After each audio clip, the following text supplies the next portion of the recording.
Tidbits from TNT, Sunday, November 9, 2025.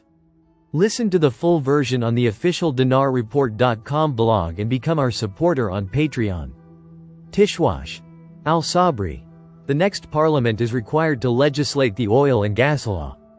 MP Hussein Al-Sabri affirmed on Saturday that the upcoming parliament is required to overcome all political differences and proceed with enacting the oil and gas law, as it is one of the most prominent pieces of legislation postponed from previous sessions.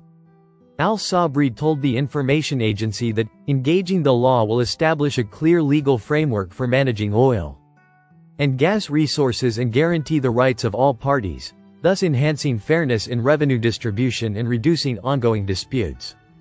He added that postponing the law over the past years has negatively impacted the national economy and led to continued disagreements regarding oil management and export, explaining that the next phase requires genuine political will to resolve this vital issue, which is directly linked to the state budget and its economic stability.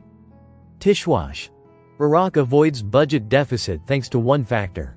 Expert reveals the secret. Economic expert, Salah Nouri, revealed that the Financial Management Law No. 6 of 2019 served as a safety valve that saved Iraq from entering a state of financial deficit.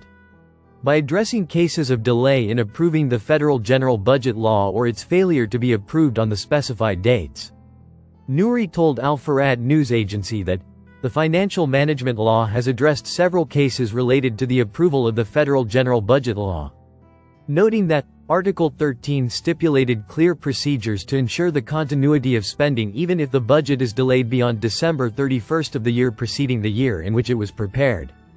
He explained that the aforementioned article authorized the Minister of Finance to issue an official circular based on specific criteria, whereby it permits spending at a rate of 1/12 or less of the total actual expenditures for current expenses for the previous fiscal year, after excluding non-recurring expenses, to ensure the continuity of employee salaries and the operation of government facilities without interruption.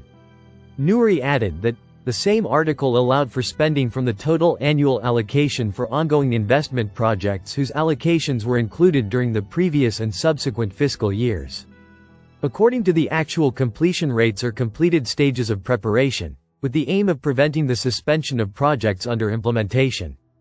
The Economist explained that the third paragraph of the article accurately addressed the situation of the budget not being approved at all, as it stipulated that the final financial data of the previous year be adopted as the basis for the financial data of the new year, provided that this data is submitted to the House of Representatives for the purpose of approval, which ensures the continuation of the state's financial activity in a legal and organized manner. Nouri stressed that this article, with its 3 paragraphs, represented a comprehensive solution to the situation of delaying or not approving the budget at the end of the fiscal year, explaining that, thanks to it, Iraq avoided falling into financial paralysis, especially since the House of Representatives had previously approved a budget for 3 years, 2023, 2024, 2025. Which strengthened financial stability and contributed to regulating government spending within specific and clear ceilings. Luad Deb NC. Indonesia plans bill to redenominate rupiah, potentially slashing zeros from currency. Jakarta. Indonesia's finance ministry said it is planning a new bill to redenominate the rupiah in an effort to improve economic efficiency, maintain stability and improve the currency's credibility. The bill on redenomination is a carryover draft bill that is planned to be finalized in 2027, a ministry regulation reviewed on Saturday showed. The plan to slash zeros from the currency has been discussed in past years. The last time the government submitted a draft to Parliament was in 2013. It proposed slashing 3 zeros of the rupiah banknote, but the draft was shelved. It was not immediately clear how many digits would be removed under the latest redenomination plan, though state news agency Antara reported on Saturday, November 8, that the bill proposes removing 3 zeros from rupiah denominations. Local news outlet Jakarta Globe reported that the latest measure appeared in Finance Ministry Regulation, PMK, No. 72,025 on the ministry's 2025 to 2029 strategic plan, issued on October 10 and enacted on November 3. Currently, rupiah banknotes range from 1,000 to 100,000 in denominations. A 100,000 rupiah note is equivalent to 6 United States dollars. Redenomination would remove the number of digits on currency without altering purchasing power or the exchange rate.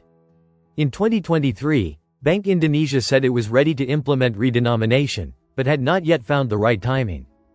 Jakarta Globe reported that policymakers cited three main considerations then: domestic and global macroeconomic conditions, monetary and financial system stability, and social-political dynamics.